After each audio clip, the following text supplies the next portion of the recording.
Good evening, everyone. I just wanted to go over some of the concepts that are related to tonight's homework so that you have a better understanding of how to approach it in case you were confused. So, the homework is dealing with identifying the number of molecules, understanding how coefficients and subscripts work in chemical formulas. So, let's say, for example, we have the chemical formula NaCl. That's sodium chloride.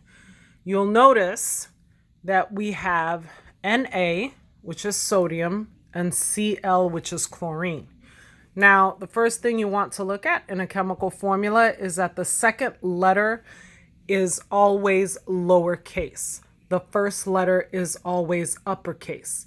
That's important when you're distinguishing the different elements within a chemical formula.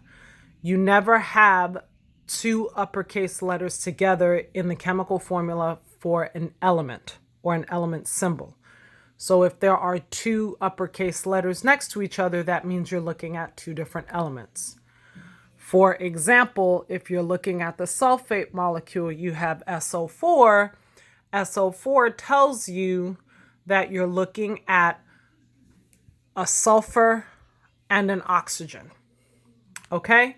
So the next thing we're going to look at is how to identify different parts of a chemical formula. So here you're looking at NaCl. It's very simple. You have one sodium and one chlorine.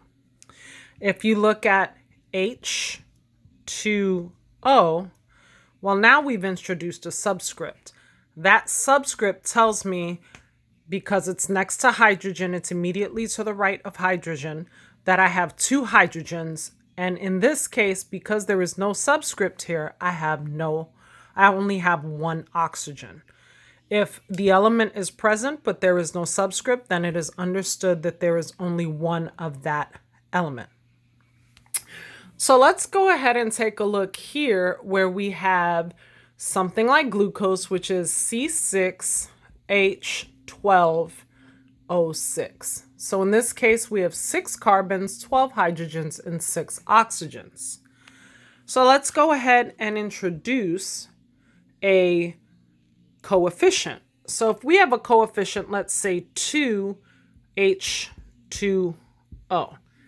This tells us we have 2 water molecules. So if I have 2 water molecules, in order for me to build 2 water molecules, I would need 2 times 2 equals 4 hydrogens, and 2 times 1 equals 2 oxygen. So I would have 4 hydrogens and 2 oxygens needed to build the water molecule. So I have 4 hydrogen atoms and 2 oxygen atoms, and I have a grand total of 2 water molecules. So let's go ahead and look at another one. We can say we're looking at magnesium chloride. We covered this one in class. For magnesium chloride, we have, let's say we have 3 magnesium chloride molecules. So we have 3 of this molecule, magnesium chloride. In each molecule, I have 1 magnesium. The lack of a subscript tells me I have only 1, and 2 chlorine. To build 3 molecules, I would need 3 times 1 equals 3 magnesiums.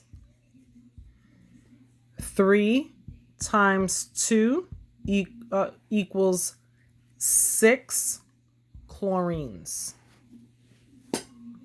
Okay, so when you're looking at the subscript, you're looking at the number solely for the element that it is next to. But when you're looking at the coefficient addresses the entire molecule. Now, there is one more that I would like to cover, and we also covered this one in class, but I want to reiterate it.